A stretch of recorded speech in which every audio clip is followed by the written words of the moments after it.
Salve, salve, povo salvo! Hoje vamos acompanhar o início da primeira viagem missionária de Paulo e Barnabé.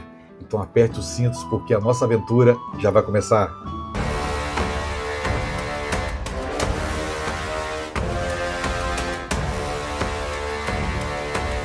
Essa é uma jornada que começa com um chamado direto do Espírito Santo e nos leva à ilha de Chipre. A história começa em Antioquia da Síria. Nós já passamos por lá, lembra?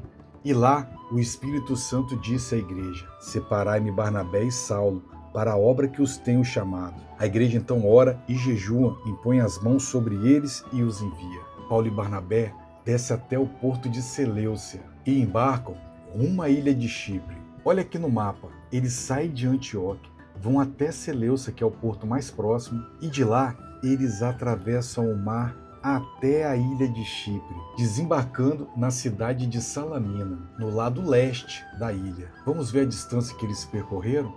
Daqui de Seleucia até Salamina, eles gastaram ali aproximadamente 210 quilômetros de distância, 210 quilômetros navegando em linha reta. E quando eles chegaram em Salamina, eles não perderam tempo. Anunciaram a palavra de Deus nas sinagogas dos judeus e tinham também João como auxiliar. Ah, mas tem um detalhe, tá? João aqui é João Marcos, o mesmo que depois escreveria o Evangelho de Marcos. Depois de pregar em Salamina, eles atravessaram toda a ilha até a cidade de Pafos, a oeste da ilha. E é aqui em Pafos que acontece algo poderoso. Um homem chamado Sérgio Paulo, o governador da ilha, queria ouvir a palavra de Deus. Mas havia um mágico judeu chamado Bar Jesus, também conhecido como Elimas, que tentou impedir a pregação. Então Saulo, que também se chama Paulo, cheio do Espírito Santo, fixando os olhos nele, disse: Filho do diabo, inimigo de toda justiça, a mão do Senhor é contra ti, e ficarás cego por algum tempo. Na mesma hora, Elimas ficou cego, e Sérgio Paulo, vendo aquilo, creu no Senhor, maravilhado com o ensino de Deus. E é nesse momento que Saulo passa a ser chamado de Paulo, e é também o primeiro grande sinal da autoridade espiritual do seu ministério. E por falar em mudança, essa sutil mudança ocorre em Atos 13:13, onde está escrito assim, Paulo e seus companheiros dirigiam-se. É nesse momento que Saulo deixa de ser chamado de Saulo e passa a ser chamado de Paulo. A pessoa que mudou o seu nome não foi Jesus, e sim Lucas, o autor do livro, que de repente parou de chamar ele de Saulo e começou a chamar ele de Paulo. Mas na verdade, não é bem uma mudança. Saulo e Paulo sempre foram dois nomes para a mesma pessoa. Atos 13:9 é o argumento decisivo. Todavia, Saulo também chamado Paulo, cheio do Espírito Santo. Aqui, a pessoa convertida